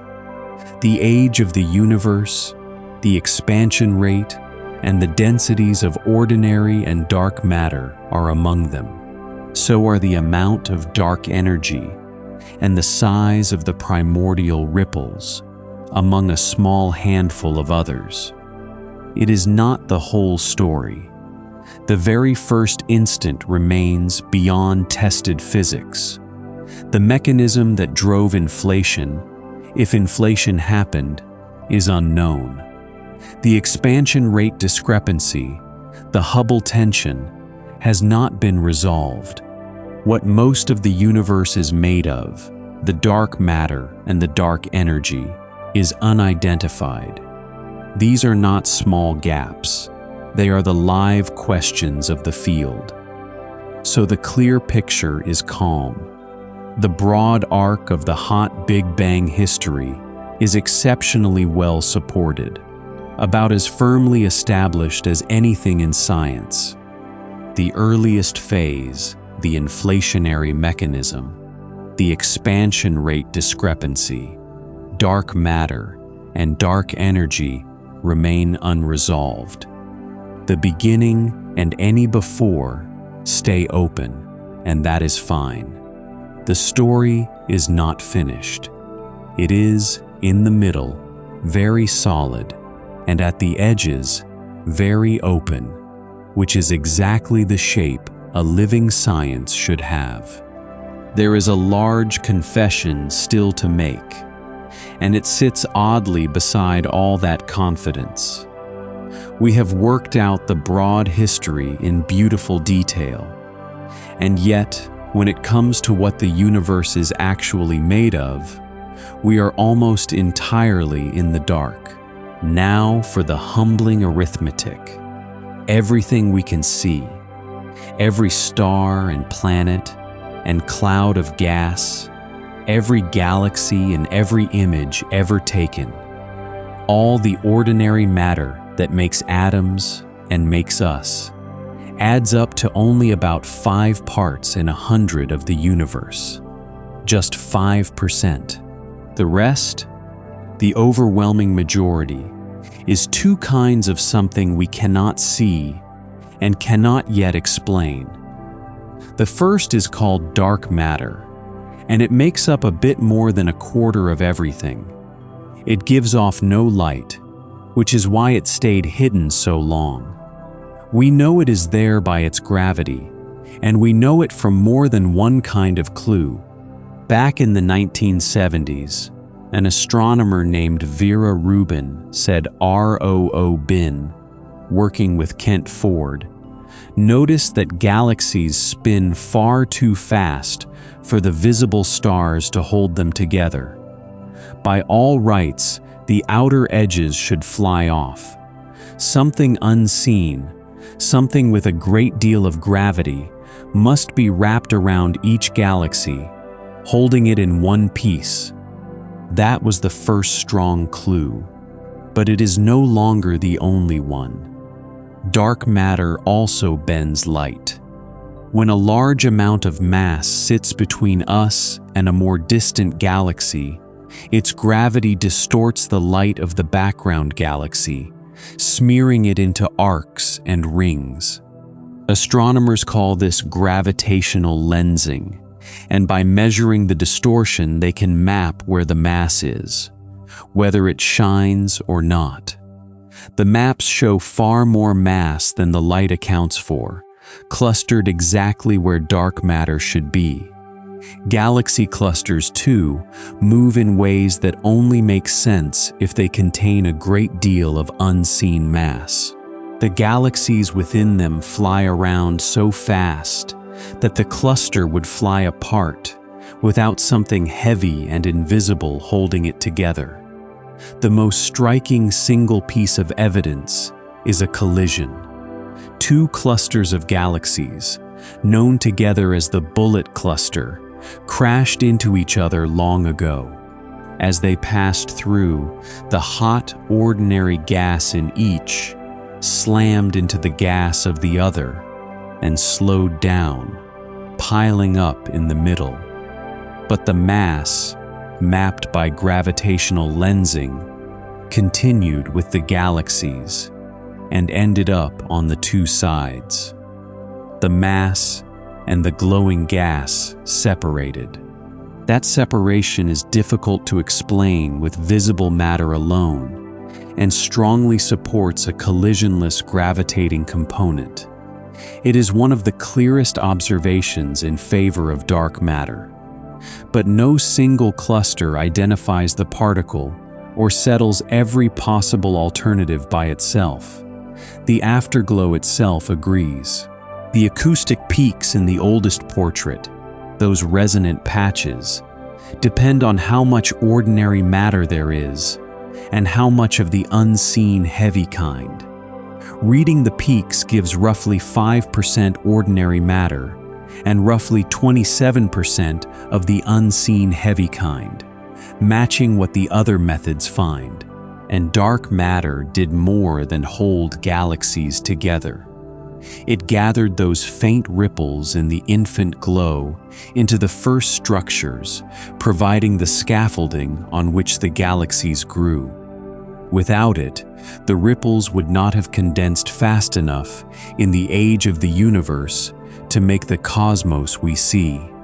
Computer simulations of structure formation, programs that follow the pull of gravity on vast ensembles of matter across billions of years, only reproduce the cosmic web we observe when dark matter is included. Take it out, and the simulated universe stays too smooth, too empty, nothing like the rich filamentary pattern of galaxies the surveys actually map. It is worth being precise about one thing. Dark matter has not been caught in a laboratory.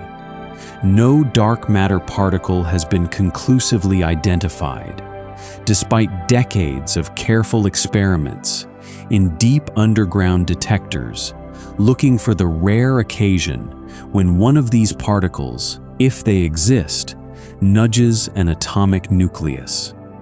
Experiments like Xenon, in a laboratory under the Gran Sasso Mountain in Italy, and Lux Zeppelin, in an old gold mine in South Dakota, have pushed the sensitivity of these searches to extraordinary depths. So far, they have seen nothing that cannot be explained as background. Other searches look for different candidates, including the axion, a much lighter hypothetical particle, in experiments like ADMEX. So far, none has been clearly seen. That is not the same as saying dark matter has never been detected in any sense. We detect its gravity every day in the rotation of galaxies and the bending of light. What we have not done is catch the particle itself in a detector and say what it is. A real difference separates those two statements, and the candid one is the second. There is a natural floor to these searches too, worth knowing about. Eventually, the detectors will become sensitive enough to feel the neutrinos coming from the sun and from the atmosphere, the ordinary, well-understood particles that pass through everything. Those neutrinos will start to look like dark matter signals, a background that cannot be shielded away. Physicists call it the neutrino fog. Reaching it will be a milestone, a sign that the experiments have done about as well as they can without seeing the thing they seek. And after that, the search will have to get cleverer still. There are other ways to look, beyond waiting for a nucleus to be nudged. Some dark matter candidates would betray themselves not in a lab, but in the sky. They might annihilate each other in pairs, wherever they cluster densely, and produce a faint excess of gamma rays or positrons rising from the center of a galaxy. Astronomers have searched for such signals, and have found hints from time to time, but none has survived the slow, careful work of ruling out ordinary astrophysical causes. Another approach watches for dark matter deflecting starlight in vast surveys, mapping its gravity across the sky rather than catching its particles. And a few experiments look for the rare occasion when a dark matter particle scatters off an electron rather than a nucleus in a detector tuned for lighter candidates. The search is broad because the candidates are many, and the one true signal, if it comes, may arrive from a direction nobody expected. The second unseen thing is stranger still, and it is the largest part of all, more than 2/3 of everything. In 1998, two teams of astronomers were carefully measuring how fast the expansion of the universe was slowing down. One was led by Saul Perlmutter, said Perlmutter, the other by Adam Rees, said Rees, with Brian Schmidt, said Schmidt. Everyone expected it to be slowing, gently reined in by the gravity of everything in it. Instead, they found the opposite. The expansion is speeding up. Something is making space open faster and faster, and nobody knows what. The discovery earned the team the Nobel Prize for 2011. The name they gave the mystery is dark energy.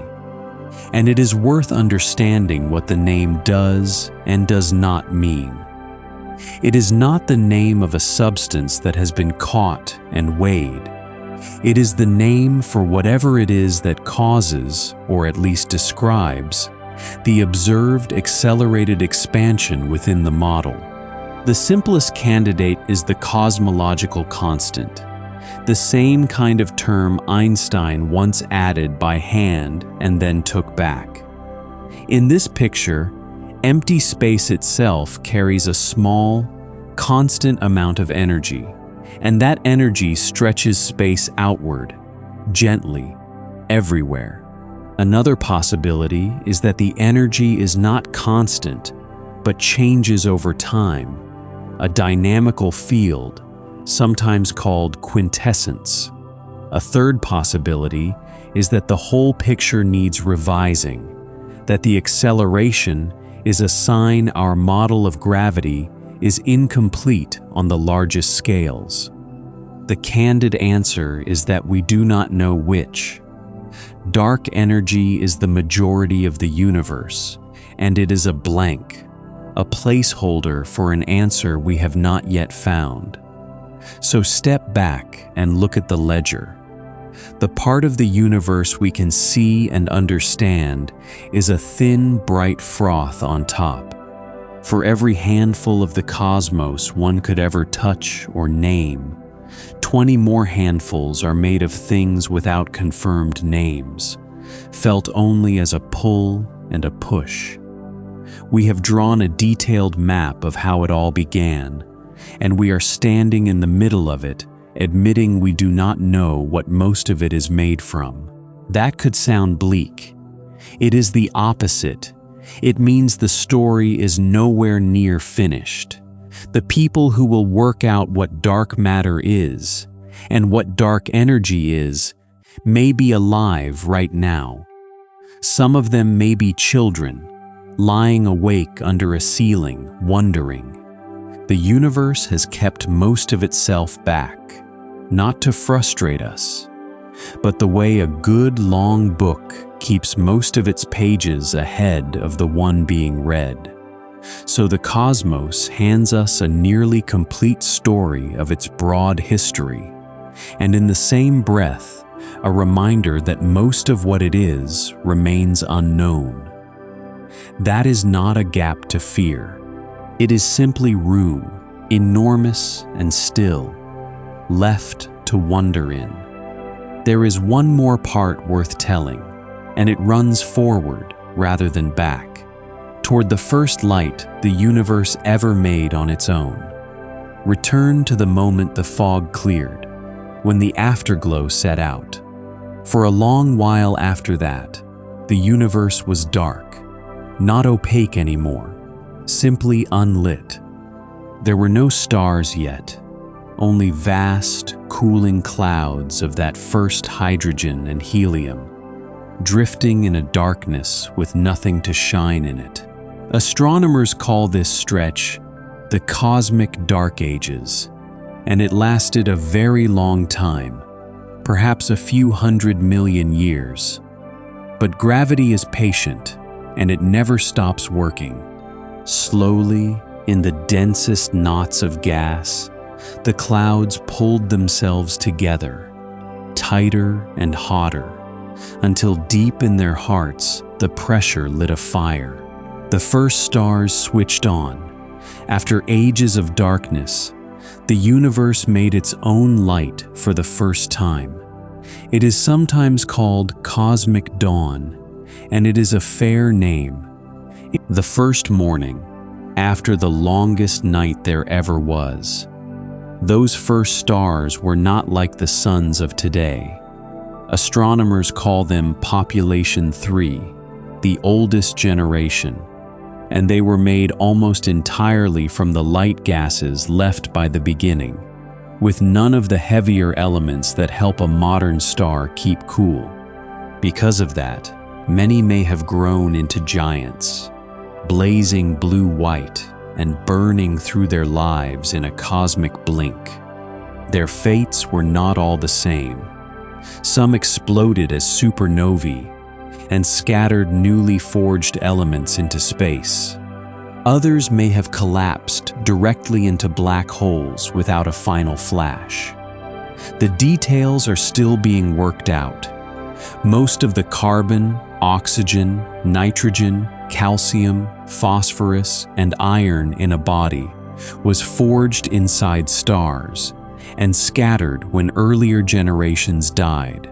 The hydrogen nuclei, much of the helium, and traces of lithium came from the universe's first minutes. We are built from both the early universe and the long generations of stars that followed. Their light also finished the job the clearing fog had begun. As those early stars and galaxies blazed, their radiation broke the drifting hydrogen apart once more, all across the universe, burning off the last haze and leaving space fully clear, the way it is tonight. Astronomers call this reionization, and it was no single event, nor the work of a single kind of object. It happened over an extended period, and it was driven by more than the first stars alone. Radiation from early galaxies contributed, and perhaps also radiation from the first accreting black holes, the ones at the centers of the earliest galaxies, pulling matter in and heating it until it glowed. The long night ended for good not in a single dawn, but in a slow, stretched brightening, lit by many sources at once. Astronomers can read how far this process had gone at different times, because neutral hydrogen absorbs a particular color of light, and ionized hydrogen does not. By looking at the spectra of distant quasars, they can trace the fog burning off, patch by patch, across the first billion years. To find the very first galaxies themselves takes a different kind of patience and a different kind of evidence. A distant galaxy's light is stretched by the expansion it crossed. The farther away it is, the more its waves have lengthened, until the visible light it once shone has been carried all the way into the infrared. To see the first galaxies, a telescope has to look in the infrared, and that is what the James Webb instrument was built to do. There is a clever tell in the spectrum of a very early galaxy, a sharp cutoff at a particular wavelength, where the neutral hydrogen of the young universe swallowed everything shorter. Astronomers call it the Lyman break. Finding that break in a galaxy's light tells how much the light has been stretched, and therefore how far back in time the galaxy lies. The most distant galaxies are found first by their colors, in long exposure images. Then, for the record holders, each is confirmed one at a time by spreading its light into a full spectrum and reading the break precisely. It is slow, painstaking work, and each confirmed distance is a small event in the field. It took a surprisingly long while for that first fire to be lit. For roughly the first 100 million years, and perhaps longer, no stars are expected to have shone. The exact timing of the first ignition remains uncertain. Through that long, dark age, gas gathered slowly under gravity. Then, here and there, the first stars woke. Tiny points of light appeared across an unimaginable darkness. The first lamps in a cosmos that had never known one. It may have been the loneliest dawn there will ever be, and also the most hopeful, because everything bright that followed began with those first sparks. We are, somehow, able to look almost that far back. The James Webb Space Telescope, our newest and most powerful eye on the sky, was launched on Christmas Day, 2021, and began its real science the next year. It was built partly to catch this earliest starlight, light that has been on its way toward us for over 13 billion years. It has found galaxies from less than 300 million years after the beginning, glowing at the very edge of the visible, and in 2025, it confirmed a galaxy that holds the current record. Its catalog name is MOME Z14, and it is the most distant, spectroscopically confirmed galaxy anyone has yet measured. It was first imaged in May of 2025. The light we receive from it set out when the universe was only about 280 million years old, a tiny fraction of its current age. The galaxy is striking in ways that puzzle the people who found it. It is luminous, far brighter than the early models of galaxy formation expected for something that early. It is also compact, only a few hundred light-years across, far smaller than our Milky Way. And the spectrum of its light shows signs of nitrogen, a heavier element, which is hard to explain if the very first stars had not yet had time to forge and scatter such material. Some astronomers think this points to a previously unknown population of supermassive early stars. Others think it points to early black holes already accreting and heating the gas around them. The candid statement is that the early galaxies the telescope is finding are brighter, more chemically developed, and more numerous than the pre-launch models predicted. And right now, tonight, astronomers are revising those models to fit. It is worth saying plainly what this means and what it does not. It does not mean the telescope has disproved the Big Bang. The expansion, the afterglow, and the primordial abundances are all still there, measured and consistent. It does not mean cosmology is broken. It means our picture of how quickly the first galaxies grew in the first few 100 million years was too simple and is being updated with new data, which is exactly how a healthy science behaves. The first morning, it seems, came on faster and richer than anyone guessed. That is a wonderful puzzle, not a crisis. That is the living edge of this whole story.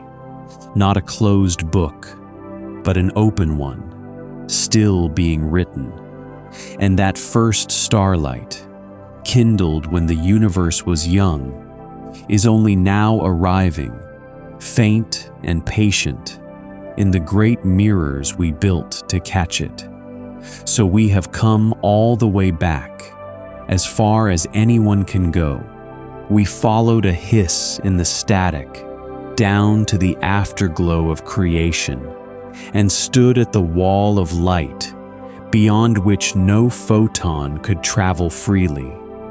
We watched the fog clear, 380,000 years into a universe that was dark, and then lit, and then full of stars. We ran the great room of space backward until it crowded into a furnace, and watched the first nuclei cook in 3 short minutes. We saw the visible cosmos balloon outward in a sliver of a second, faster than light can travel through space. We sat at the edge of the map, where the equations stammer, and a deeper chapter waits to be written. Past that edge, we turned over the beautiful guesses. A cosmos with no first edge in time, a universe from a quantum vacuum richer than nothing, an endless bloom of bubbles, a universe that breathes. And we sat, too, with the weight of all we still cannot name. The rounding error of matter that became everything. the unseen scaffolding that holds the galaxies in shape, the nameless push that spreads the dark wider each year. And after the longest night, the very first stars, forging in their hearts the atoms that would one day become us. Here is the thought to carry down into sleep. A cosmos that began as a hot, dense state grew vast enough and old enough over 13.8 billion years to make beings who could lie in the dark and wonder how it all started. The wondering is young. The universe is old and kind about it. And it is all still going on right now. Whether anyone is listening, the galaxies are still receding. The afterglow is still arriving from every direction. The first starlight is still crossing the dark to reach us. None of it needs anything from anyone tonight. It will keep while the world turns under the window. So let the beginning keep its one small secret. There is no need to reach it tonight, and nothing to solve before morning. Let the oldest light go on arriving, soft and even, while everything in you slows and settles. Rest now. Let it be enough to be here, warm at all. Good night.